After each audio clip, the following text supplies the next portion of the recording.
Slippery sliding week last week for the cars, and even if you didn't hit some other car, you might have slammed into the curb every now and then. Yeah, it's hard to avoid sometimes, and you might have done more damage to your car than you originally thought.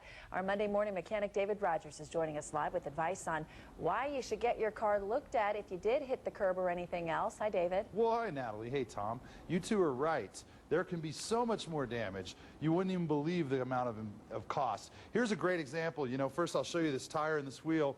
This tire had a little bit too low of tread. Should have been replaced before the winter.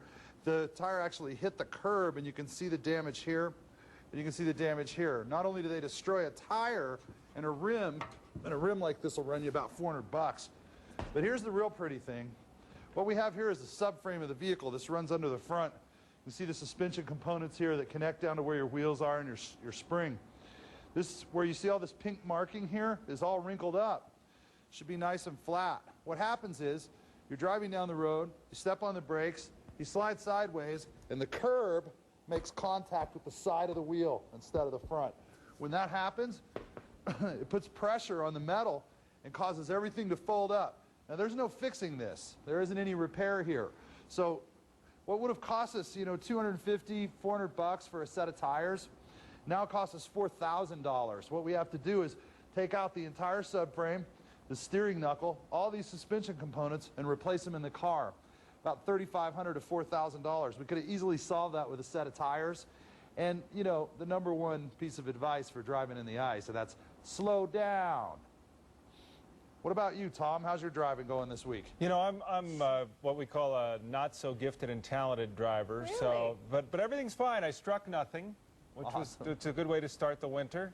No, but what you say is true, because you look at, you take those inexpensive fixes and they can prevent those big ones. When I see those big pieces of equipment next to you, I'm like, no, I don't want to pay for that. No way. Well, and that's a big thing this time of year. Everybody is worried about Christmas presents. Everybody's worried about their bills and their budget this time of year.